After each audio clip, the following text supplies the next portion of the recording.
Madre mía, lo que hemos sufrido en los últimos minutos, gente, pero bueno, por lo menos ya podemos decir que anoche España se metió en la semifinal del Mundial.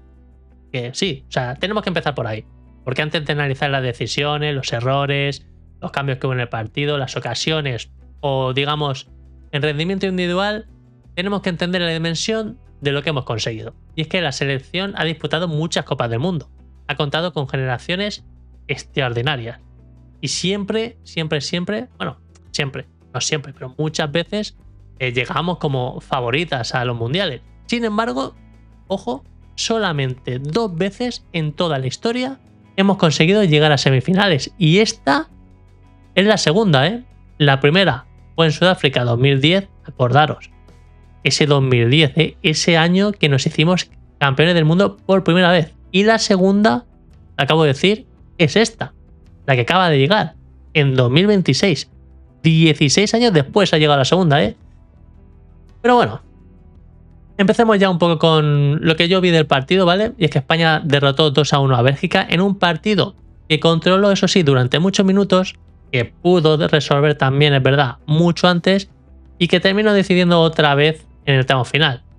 Fabián Ruiz abriría el marcador, Charles de Ketelaere, el delantero de la selección belga, castigaría a España en la primera ganación colectiva de los belgas, y Mikel Merino, el mismo futbolista que ya había aparecido a resolver la eliminatoria frente a Portugal, pues oye, volvió a entrar desde el banquillo para marcar el gol otra vez de la clasificación, esta vez a semifinales de España. Pero bueno, la verdad es que no fue una exhibición completa, tampoco fue una victoria casual, ¿eh? España tuvo mucho más balón, atacó durante más tiempo, remató más y obligó a los dos porteros belgas a intervenir constantemente. Tengo que decir que Bélgica compitió con inteligencia, la verdad. Aprovechó los momentos de incertidumbre española y permaneció con vida hasta el último segundo, ¿eh? Hasta el último segundito, ya lo vamos a ver ahora mientras os cuento un poco el partido. Pero bueno, el desarrollo general del encuentro dejó una sensación bastante clara. Es que España fue superior y terminó encontrando una recompensa más que merecida. Luis de la Fuente afrontó los cuartos de final tomando una de las decisiones más importantes, pienso, que llevan todo el mundial, y es que Pedri comenzaría el partido en el banquillo y Fabián Ruiz ocuparía su lugar acompañando a Rodri en la base del centro del campo. La verdad es que no era una modificación menor, que no me sale la palabra. Sentar a uno de los futbolistas más reconocibles de esta selección en unos cuartos de final, pienso que requiere personalidad, aunque también otros están diciendo por ahí que bueno, que puede ser que aprovechando de que Pedri estaba mal, pues oye, le dio descanso para ver si así a lo mejor lo pone titular contra Francia y puede llegar mejor. Bueno, sea lo que sea, Pedri salió en el banquillo y el titular fue Fabián y oye, la verdad es que fue bastante bien. Ya vimos que De la Fuente eligió el momento de forma y la llegada al área de Fabián por encima del nombre. La verdad es que el centrocampista del PSG terminó respondiendo de la manera más directa posible y era marcando el primer gol del encuentro. España salió con un 4-2-3-1, Rodri y Fabián, ya lo he dicho, ocupaban la base, Dani Olmo se movería con libertad por detrás de Oyarzábal, Lamine partiría desde la banda derecha y Alex Baena lo haría desde el sector izquierdo. Pedro Porro y Cucurella tenían la responsabilidad de proporcionarnos amplitud y profundidad desde los laterales y Bélgica utilizaría una estructura similar, aunque su planteamiento, eso sí, quedaría alterado incluso antes del inicio, porque Tielemans se lesionaría durante el calentamiento y Van Aken tendría que ocupar su lugar y ocupar el doble pivote junto a Raskin. De Bruyne actuó por delante, Doku y Trossard ocuparon los costados, uno en la izquierda como Doku y Trossard en la derecha, y de Ketelaere sería el delantero centro, vamos, la referencia ofensiva de Bélgica. El plan de Rudi García, bueno, creo que es Rudi García, ¿no? El entrenador de Bélgica. Bueno, el plan belga fue bastante claro desde el comienzo. Presionar arriba a la salida española durante los primeros minutos, evitar riesgos innecesarios en campo propio y recurrir con frecuencia a los desplazamientos largos de Courtois para buscar, como no, a De Ketelaere. A partir de ahí Bélgica pretendía ganar segundas jugadas y acelerar con Doku cuando España perdiera el balón. La selección belga empezaría presionando arriba y España tardaría algunos minutos en asentarse. La verdad es que no fueron minutos de sufrimiento real, porque Bélgica, sinceramente, no generaba ocasiones claras, pero sí de cierta prudencia española, ¿no? Por así decirlo. La selección parecía más preocupada por no cometer un error en la salida que por atacar con demasiados jugadores. En una eliminatoria mundialista y con Doku esperando cualquier pérdida para correr, la verdad es que la cautela sí que es verdad que tenía algo de sentido. Pero bueno, poco a poco España fue adueñándose del balón. Baena probó desde la frontal, Rodri encontró también una posición de remate, aunque su disparo sería bloqueado y España empezaría a instalarse en campo rival, pero todavía le costaba acelerar la circulación y encontrar futbolistas entre líneas. Durante los primeros 20 minutos veríamos que el control español no se traducía en ocasiones verdaderamente peligrosas. Lamine Yamal recibía muy abierto en la derecha, Dani Olmo se movía entre los centrocampistas y los centrales belgas, pero no siempre encontraba el balón. Bélgica cerraba el interior con muchos jugadores y obligaba a España a circular de un lado a otro. Sin embargo, el partido estaba dejando un espacio muy concreto. Entre De Kuyper, lateral izquierdo belga, y el central de ese mismo lado, apareció una distancia que España todavía no estaba explotando con continuidad. Es que cada vez que Lamine abandonaba la banda y atraía rivales hacia el centro, Pedro Porro encontraba un carril exterior para atacar, vamos. Tenía una autopista para él solo. Y ya veríamos que después de la primera pausa de hidratación, España ahora sí aumentaría el ritmo. La verdad es que pienso que es como una seña, ¿no? Como algo ya que es costumbre de la selección, que digamos el primer cuarto, ¿no? El primer cuarto del partido, los primeros 22 minutos, España quiere dominar, quiere controlar el balón, quiere ver cómo está actuando el equipo contrario y ya después de la pausa de hidratación, pues oye, le mete más ritmo. Y eso es lo que ha vuelto a pasar en este partido, porque la verdad es que la circulación del balón fue terminar la pausa de hidratación y se volvió mucho más rápida. Los laterales empezaron a avanzar con mucha más decisión y Dani Olmo empezaría a aparecer con mucha más frecuencia cerca del área. La selección ya no se limitaba a tener el balón, estaba empezando a utilizarlo para desplazar la estructura belga y atacar sus puntos débiles. El gol llegaría en el minuto 30 y resumiría perfectamente ese cambio. También recibió en la derecha y combinó con Pedro Porro. El lateral atacó el espacio a la espalda de De Kuyper y llegó hasta una posición desde la que pudo colocar el balón atrás. Dani Olmo apareció dentro del área y remató. Courtois realizó una gran parada pero no pudo controlar el rechace. Y Fabián Ruiz, llegando desde segunda línea, aparecía antes que nadie y ese sería el 1-0. La acción condensaba varias de las virtudes que España había comenzado a mostrar. Lamine atraía a los jugadores, Pedro Porro rompía por fuera, Dani Olmo pisaba el área y Fabián llegaba desde atrás preparado para recoger esa segunda acción. La verdad es que no era casualidad que hubiera un futbolista español dispuesto a atacar el rechace. España estaba atacando con muchos jugadores. La decisión desde la fuente había recibido una respuesta inmediata. Fabián no estaba realizando un partido espectacular, pero aportaba exactamente aquello que el seleccionador había buscado, que es la llegada, la ocupación del área y capacidad para aparecer en una zona de remate. Después del gol llegarían los mejores minutos de España, ya que Lamine empezó a sentirse un poco más cómodo porque hasta entonces había participado, pero sinceramente todavía no había conseguido desequilibrar con continuidad, por así decirlo.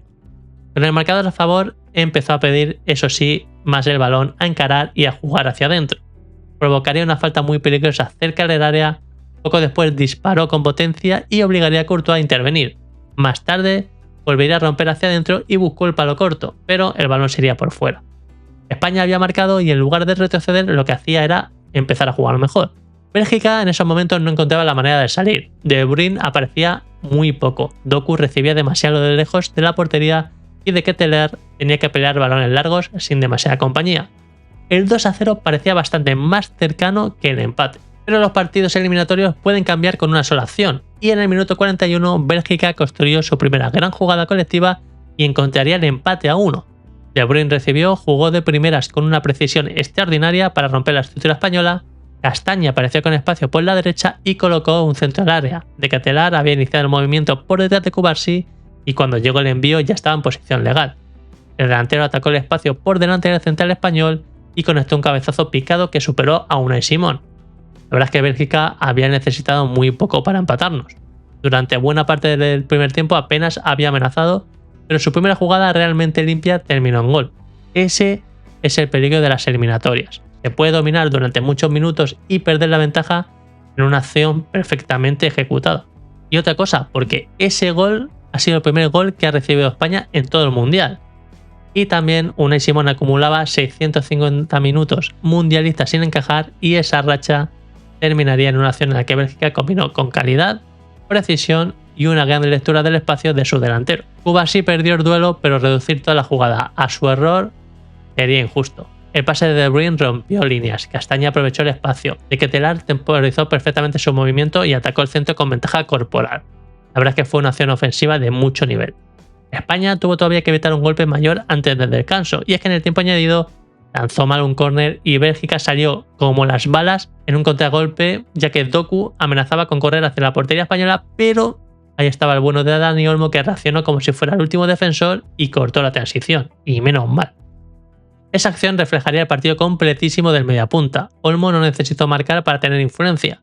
Participó en el primer gol, encontró espacios entre líneas y cuando el equipo lo necesitó, evitó una contra que podía haber significado el 1-2 antes del descanso. El partido llegaría al intermedio con empate. España había sido mejor en la primera parte, pero Bélgica había demostrado que podía castigar cualquier pérdida de concentración.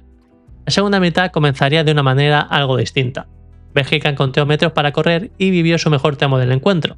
Doku empezó a recibir con espacio por la izquierda, Unai Simón tuvo que salir a los pies de Trossard, Rodri perdió un balón peligroso en la salida y De Kuyper llegó a rematar al lateral de la red. España todavía no había recuperado el control. Doku estaba consiguiendo desbordar y poner a la defensa española en situaciones incómodas, aunque volvió a aparecer uno de los problemas que han acompañado muchas veces a su juego, la última decisión. Podía superar rivales y avanzar metros, pero no terminaba de convertir esas ventajas en ocasiones claras. De la Fuente reaccionaría en el minuto 56. Fabián y Baena abandonaban el campo y entraban en su lugar Pedri y Ferran Torres. El seleccionado buscaba más velocidad en espacios reducidos con Pedri y una mayor presencia ofensiva con Ferran.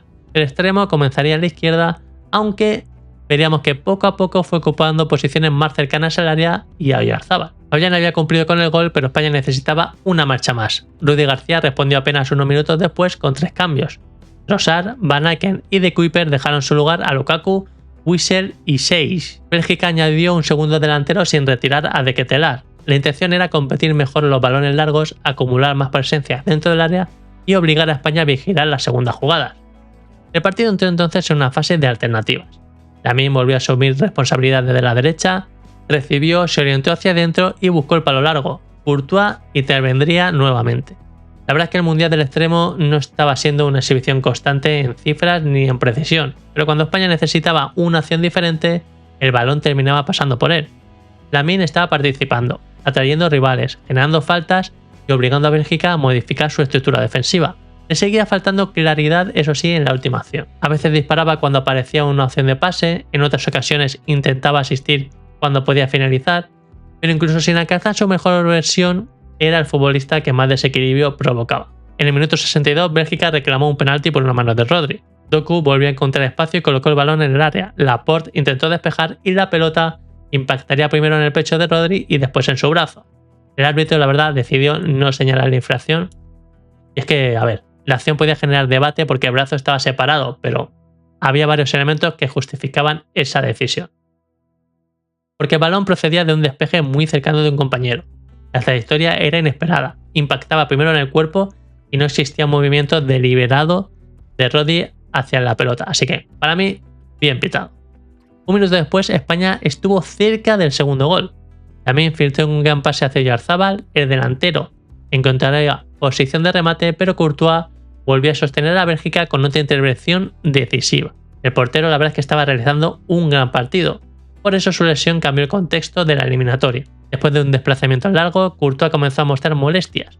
Intentó continuar durante varios minutos, pero no podía golpear el balón con normalidad. Finalmente, tendría que abandonar el campo entre lágrimas. Entraría en su lugar Senne Lammens. El puesto de portero puede ser especialmente cruel. Courtois estaba sosteniendo a su selección en unos cuartos de final, tuvo que abandonar lesionado y su sustituto entró completamente frío en el tramo de mayor exigencia del partido. España empezó a inclinar el campo, no generaba ocasiones clarísimas en cada ataque, pero Bélgica cada vez salía menos. La selección movía el balón de lado a lado, Lamine colocaba centros desde la derecha, Dani Olmo seguía apareciendo entre líneas y Pedro Porro mantenía su profundidad. El encuentro comenzaba a parecerse a un ataque contra defensa. Bélgica había perdido capacidad para contragolpear y cada vez defendía más cerca de su portero. Y en el minuto 79, De la Fuente introdujo a Nico Williams por Oyarzábal. España pasó a jugar con dos extremos naturales. Nico abrió en la izquierda, Lamine mantuvo la derecha y Ferran ocupó zonas más centrales como delantero. Durante minutos la selección recuperó la estructura que tanto daño había hecho durante la Eurocopa. Dos extremos abiertos capaces de encarar y laterales preparados para aparecer por fuera, por dentro o por donde hiciera falta. La verdad es que Nico dejó muy buenas sensaciones. Su entrada dio velocidad y desborde al sector izquierdo aunque el partido seguía abierto y cada pérdida española podía convertirse en una transición belga. Cubarsí tuvo que cortar una contra muy peligrosa. Poco después Rodri filtró un pase extraordinario que dejó a Lamine prácticamente solo, pero el extremo no consiguió controlar correctamente. En la acción posterior, Unai Simon salió de su portería y Rodri tuvo que evitar un remate lejano. España estaba atacando con mucha gente, eso le permitía encerrar a Bélgica, pero también la obligaba a defender grandes espacios cuando perdía el balón. En el minuto 86 entró Mikel Merino por Dani Olmo. Era imposible no recordar lo ocurrido frente a Portugal.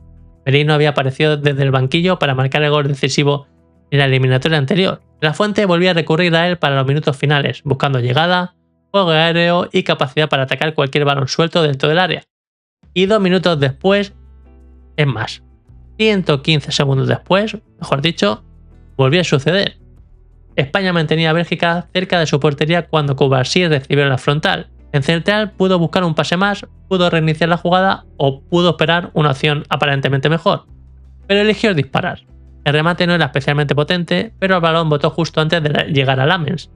El portero no consiguió bloquear el balón y rechazó hacia el centro del área. Merino ahí ya estaba más que preparado. Anticipó a los defensores belgas, atacó rechace con más convicción que nadie y elevaba la pelota por encima del guardameta. 2-1. Otra vez Mikel Merino, otra vez en los últimos minutos y otra vez después de entrar desde el banquillo. La acción dejaba una enseñanza importante. Y es que en un mundial no siempre se puede esperar a una jugada perfecta. A veces hay que disparar, provocar un bote, atacar el rechace o obligar al rival a cometer un error. Lamens pudo hacer mucho más. El disparo no llevaba una potencia extraordinaria y su rechazo hacia el centro dejó la acción abierta. Pero también hubo mérito español. Cubarsí se atrevió a probar de fuera del área y Merino creyó en la posibilidad antes que todos los defensores.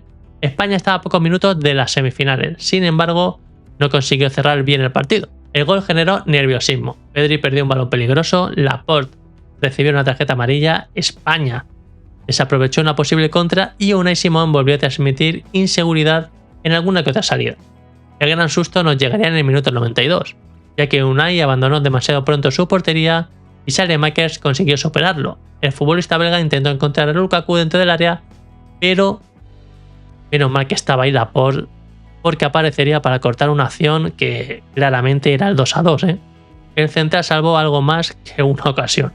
Salvó a España de una prórroga completamente evitable. Bélgica mantuvo viva la eliminatoria hasta el último segundo, pero España menos mal que resistió. Cuando llegó el pitido final, la selección confirmó su clasificación para las semifinales del Mundial. La victoria volvió a dejar nombres propios. Mikel Merino se ha convertido en el gran talismán del equipo. Entró en el minuto 86 y marcó 2 minutos después. También había decidido la eliminatoria anterior. No necesitaba participar constantemente ni tocar 20 balones. Le basta con que uno caiga cerca del área cuando el partido empieza a quemar. Rodri volvió a ser el eje absoluto de España. Organizó la salida, alternó el pase corto con los desplazamientos largos, protegió las transiciones y corrigió situaciones peligrosas. Su rendimiento ha ido creciendo durante el torneo y llega a la semifinal como uno de los futbolistas más fiables del equipo. Pedro Porro, el lateral derecho, completó otro gran partido. La verdad es que defendió ante Doku, atacó constantemente las paradas del lateral y participó directamente en el primer gol. Su sociedad con Lamine está siendo una de las armas más importantes de España. Pasamos al lateral izquierdo, a Cucurella, porque volvió a proporcionar energía y profundidad por esa banda. Laporte, ya lo hemos dicho antes, fue decisivo en los duelos y en la acción final que evitó el empate. Cubarsí perdió el duelo del primer gol belga, pero no se escondió. Jugó condicionado por una amarilla, cortó transiciones peligrosas y se atrevió a realizar el disparo que terminaría provocando el 2-1. Dani Olmo participó en el primer gol, encontró espacios y evitó una contra muy peligrosa antes del descanso. Fabián, ya hemos dicho que respondió a la titularidad marcando. Y Lamine, aunque todavía no ha alcanzado su mejor versión, volvió a ser el futbolista que más atajó a rivales, más desequilibró y más responsabilidad asumió. Su mundial no está siendo malo, digan lo que digan, tampoco está siendo todavía el torneo dominante que muchos esperábamos, pero España consiguió llegar a semifinales sin necesitar la mejor versión individual de Lamine, Pedri o Nico Williams.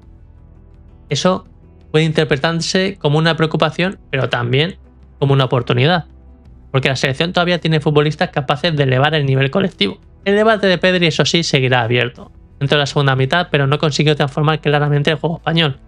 Se le vio algo falto de confianza y demasiado preocupado por demostrar en cada jugada. La Fuente va a tener que decidir si frente a Francia mantiene a Fabián, que ahora mismo está ofreciendo más fiabilidad, o recupera a Pedri buscando una versión superior que todavía no hemos visto en este mundial. También puede existir un pequeño debate con Nico Williams. Baena ha cumplido durante el torneo, pero la entrada de Nico Fuente a Bélgica devolvió a España una amenaza natural por ambos costados. Si está físicamente preparado, puede ser una opción importante frente a una Francia que dejará más espacio que Bélgica. España llega a la semifinal después de haber decidido 2 eliminatorias consecutivas en los últimos minutos. Eso no es un detalle menor. El equipo ya ha sentido el miedo a quedar eliminado. Ya ha jugado 2 partidos en los que una sola acción podía enviarlo a casa. Ya ha aprendido a convivir con la presión y a encontrar soluciones cuando el tiempo se agota. Francia llega como rival más poderoso del torneo. España llega con cicatrices. La selección francesa cuenta con un potencial ofensivo enorme, con futbolistas como Mbappé, Dembélé, Olise, Doué. Los acaban en macho. Y para derrotarla, España necesitará probablemente su mejor partido del mundial. Va a tener que controlar el balón para reducir las transiciones, se va a tener que proteger mejor de las pérdidas, mantener la concentración defensiva durante los 90 minutos y conseguir que sus jugadores más talentosos conviertan el desequilibrio en goles y asistencias. Pero esa historia pertenece a la semifinal. Antes hay que detenerse en lo que se ha conseguido. España está entre las 4 mejores selecciones del mundo. Ha enlazado también, ojo, 36 partidos sin perder. Ha completado como mínimo el segundo mejor mundial de su historia a día de hoy. Si pasa, al final puede llegar a ser el mejor de todos otra vez. Y lo ha hecho todavía sin alcanzar una versión perfecta.